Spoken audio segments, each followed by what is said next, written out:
From the studios of Farm Journal Broadcast, this is AgDay.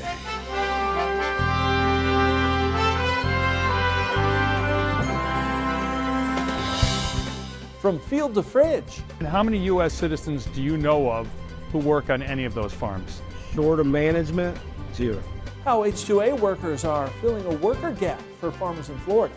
Dairy prices continue to tumble as Pork Week rolls on. Today, what's ahead now that Prop 12 is law? It's controlling what the whole nation might end up doing just because of how large that market is. A closer look at the ramifications right now on AgDay. Good morning, I'm Clinton Griffiths. As the pork industry gathers in Des Moines this week for the World Pork Expo, several big issues are on the table. That includes how the recent Supreme Court ruling on California's Proposition 12 law may impact growers across the nation. Michelle Rook joins us with what's next for the industry. Pork producers across the country are still trying to digest the Prop 12 decision from California handed down by the Supreme Court. But right now they have more questions than answers. The court upheld a rule that all pork sold in California after July 1 must be from sows given 24 square feet of pen space, which impacts pork producers not just in California. But what we're talking about here is that it's going outside of the state. It's controlling what the whole nation might end up doing just because of how large that market is. So the state is dictating that to sell pork there, producers must change to group housing. We all know what's correct for our animals and our farm and our facilities, and it gets tough when one state or two states or any activist group tries to tell us what to do and they really have no idea. And a change to group housing will lower productivity and increase their costs. So you're going to have not only incurred costs with the retrofit, but you're going to have probably some slumped productivity as well, just because it's going to be a learning curve for everybody. The unknowns include who will produce and process pork specifically for California. How will processors keep products segregated for that market, and what will it mean for farm inspections to verify compliance? We want to take care of the welfare of the animals. We want our biosecurity. That's one of the things that's really going to be thrown out the door too with this, because these inspections are supposed to be done at any time. One of the unintended consequences could be some producers, especially those smaller operations, will liquidate. I hope that it doesn't cause further contraction of the industry. I think most people assume that it probably will. At the heart of the Supreme Court ruling is the negative impact Prop 12 will have on interstate commerce. This court stopped him at first base and said, your lawsuit as written should be dismissed because you don't make the case for protection under the Dormant Commerce Clause. So McAfee says that may ultimately have to be decided by state and federal lawmakers. If Congress steps in, that of course supersedes any state laws for interstate commerce, but Congress hasn't here, so now states are adopting these laws like California, Massachusetts, etc. And California consumes nearly 15% of the nation's pork, so currently product there is being discounted to get ready for Prop 12, but eventually consumers could see higher prices. I'm Michelle Rook reporting for AgDay. All right, thanks, Michelle. And of course, we'll be celebrating pork all week right here on AgDay. Tomorrow, we'll meet 3 entrepreneurs and farm wives driving their own future with a little help from coffee. And then Thursday, a closer look at the state of the pork industry. All that and more right here on Pork Week. Cattle traders wondering what to expect this week after last week's average cash cattle price climbed near record highs. According to drovers, the cash-fed cattle market jumped in all regions. Cattle in the north traded $185 to $188 per hundredweight. Cattle in the south were $175 to $180, up $4 to $9 per hundredweight last week, putting those prices near previous records from mid-April. Now, packers were aggressive as supply concerns remain top of mind. The profits are going to have to stay for a while in the beef industry to keep us to want to grow that cow herd. And as we talk about the drought side, not seeing abundance of moisture in some of the northern cow-calf country yet. So we'll see if the heifer retention starts to happen or not. Heavy rain slowing down progress in parts of the Texas Panhandle, while the Corn Belt getting plenty of sunshine to finish field work.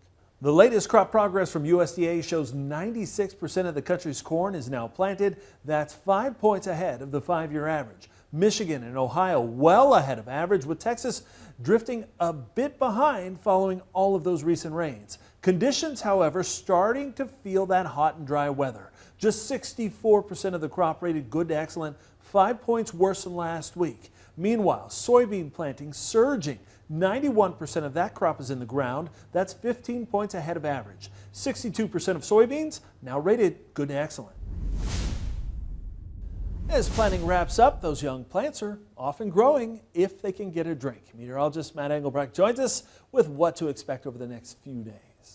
Oh, Clint, yeah, my throat gets dry. I obviously need a drink of water as well. But overall, the pattern, like we talked about yesterday and last week, is going to be shifting back into kind of this bit of a blocking pattern, meaning if you're between the two pressure systems, which you can see on this map here, which is going to be your high pressure over the plains and this low pressure system working up to the north and east. In between those two pressure systems is where we could see the greatest potential for some rain and cloud cover. Also some slightly cooler temperatures where that low is located. And you see the circles. The more circles, the windier it will be, and the closer you get to that L or to that low pressure system. So again, breezy conditions and counterclockwise winds, meaning the wildfires back up into Canada, that wildfire smoke to the northeast will be swinging back down here to the south and into portions of the United States. Now there's Tuesday at 9 p.m. Coming up in just a little bit, we'll take a look at that extended forecast. First, I want you to take a look at this. These are soybeans in west central Illinois. Joseph sent this one in, sharing the shots. His soybeans are off and growing. Crimped and rolled aerial applied cereal rye. He's hoping the added ground cover will help preserve moisture. Right now, chances for rain are few and far between. We'll double check exactly what we mean by few and far between coming up in just a bit. Will the new farm bill get done yet this year? That's a question with plenty of uncertainty ahead. According to Pro Farmer Washington insider Jim Wiesmeyer, both the Senate and House Agriculture Committees are running behind schedule. The bill expected to be the most expensive ever at $1.5 trillion. Now, neither committee has released a timeline for crafting that legislation. Recent budget debt ceiling negotiations also eating into time for Washington leaders. House Speaker Kevin McCarthy last week signaling Republicans would seek additional changes to work requirements. Wiesmeyer says previously the 2014 and 2018 farm bills, they saw delays over conflicts regarding supplemental nutrition assistance program changes. Now, Senate Ag Chairwoman Debbie Stabenow has stated that the issue of work requirements is settled and will not be altered. However, the House Ag Committee plans to hold a hearing discussing, quote, opportunities for modernization, end quote, of SNAP and other programs that are part of the Farm Bill. Hey, what happened to the weather market? Because it was a mixed day for grains. We'll have details coming up next in analysis. And later, we're off to Florida for a first-hand look at the hard work required to get melons out of the field and to your home. AgDay is brought to you by Lamar's Toy Store, the largest and most diversified farm toy store in the U.S. They have new and old and do restorations and customizations too. You need to see it to believe it. Visit lamarstoystore.com or call us at 712-546-4305.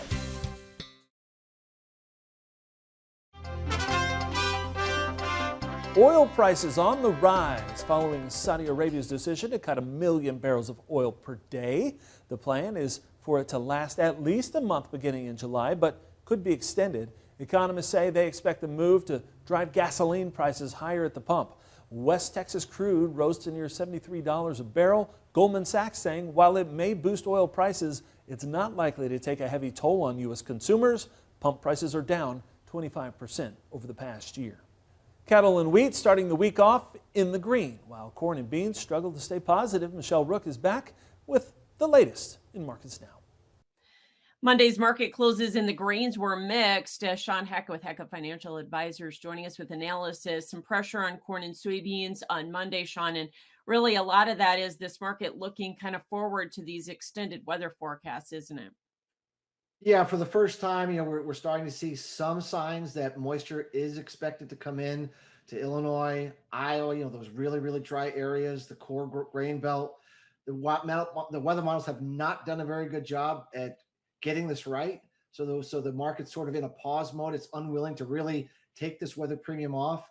But it really will be important to see if these rains deliver or not. If they don't deliver and we go back and reassert the dry pattern into pollination, then the market's going to have to price in irreversible and much more substantial yield damage and yield loss. And then we have a much more sinister weather market on our hands. The likes would be something like 2012 would probably be the last time we saw something like this if this drought were to persist and these rains were to underperform. And what if we get a change in a pattern and we also see these rains actually verify? What kind of downside risk is there?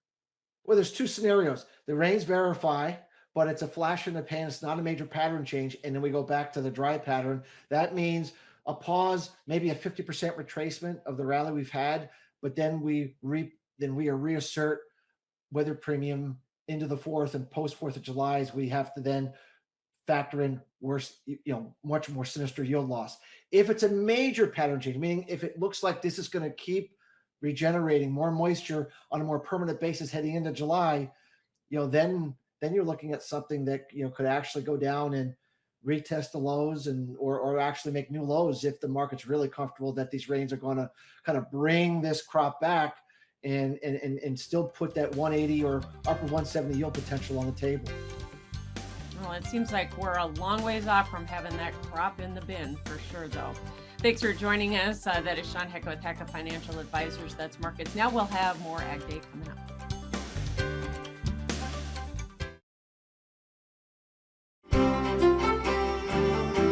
Well, the theme of the Weather Department has been trying to get a drink of water into portions of the United States. The pattern has flipped regarding the jet stream compared to last week, but it is kind of in one of those blocking type patterns where we could see a very dry air as well as some very wet or even moist parts of the atmosphere. But that's not going to be until we get back here towards the west. Low pressure system is going to bring cloudy weather, some showers back up to upstate New York into the northeast. As we tail away from the low, we get back into a ridge of high pressure. And if you're wondering where it is located, you got to follow this line all the way back up into Canada. So that ridge, now we talked about this last week, continues to show up. And in between the high and the low, or the trough and the ridge, is where we could see some scattered showers developing.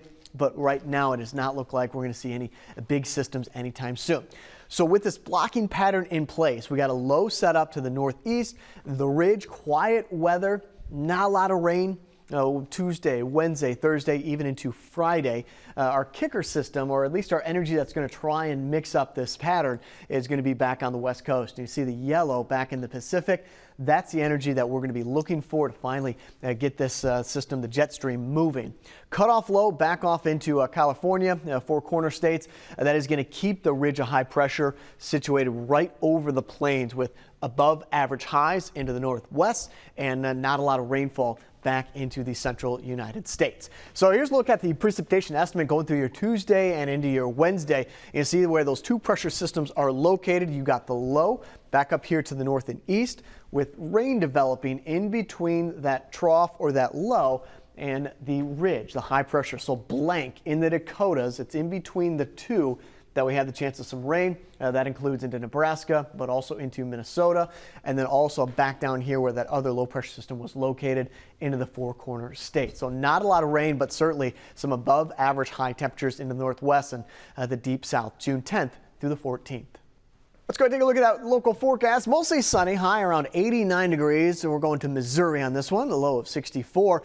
How about London? Not across the pond, but Ohio. Mostly cloudy, high of 84, low of 52. Salina, partly cloudy, high of 88 degrees. Class 3 milk prices continue to drift lower. We'll discuss that next in our dairy report. And later, they're jobs most Americans don't want. How these H2A workers are filling the demand in the country. Your next piece of equipment is on MachineryPete.com. Search equipment from dealerships across the country to find what you're looking for. Only on MachineryPete.com.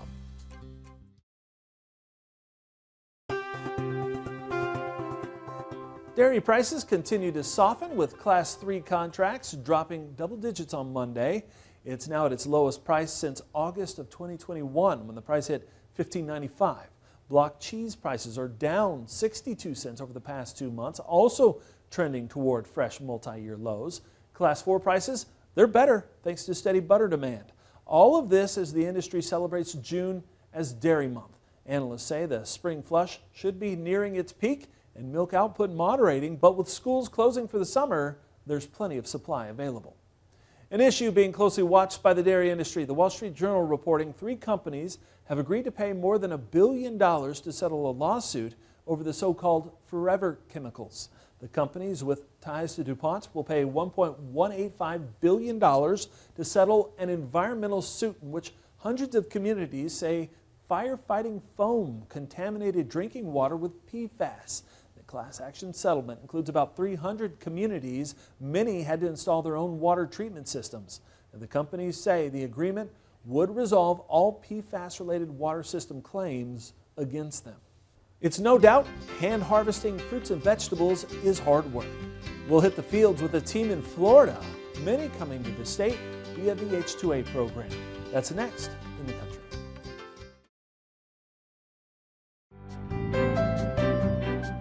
In the Country on Ag Day is brought to you by Pivot Bio. What if you had the nitrogen you need already on seed? Pivot Bio is the first company to apply nitrogen on seed. The nitrogen you need, now on seed, from Pivot Bio. Learn more at pivotbio.com. Labor shortages continue to be an issue on U.S. farms. That's why many farms turn to the H2A program for help. And that program is proving popular. The Texas Newsroom reporting a 36% increase in demand for H2A workers from 2021 to 2022. Another big state using those H2A workers is Florida.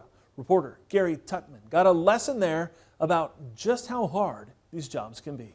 It's 7:30 a.m. in humid North Florida, the beginning of a long day on a large farm where hired workers are in the middle of harvesting roughly 2.2 million watermelon, about 32 million pounds worth, over the course of about 6 weeks, with more than 150 people working to harvest the watermelon.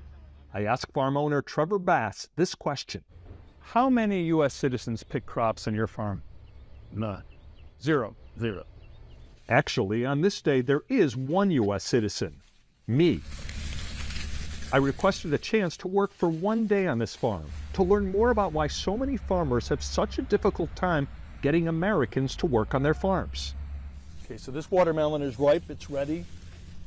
We turn it over so the yellow part is on top, so then the people who pick it up know it's ready because they see the yellow part on top. Everyone I'm working with here is from Mexico, all part of the U.S. government's guest worker program known as H2A. American farmers can hire foreign nationals under the H2A program as long as they follow strict provisions, which include only hiring them after trying to employ Americans first, which this farm owner did and got no takers. The idea is we have this chain here, and we're going to be taking these watermelons, putting them on this bus, and we're going to be doing it for hours straight. Dustin Blank is a farmer and also represents other farms when selling finished product to stores. I own 2 farming operations. And you represent how many farms? Represent over 30.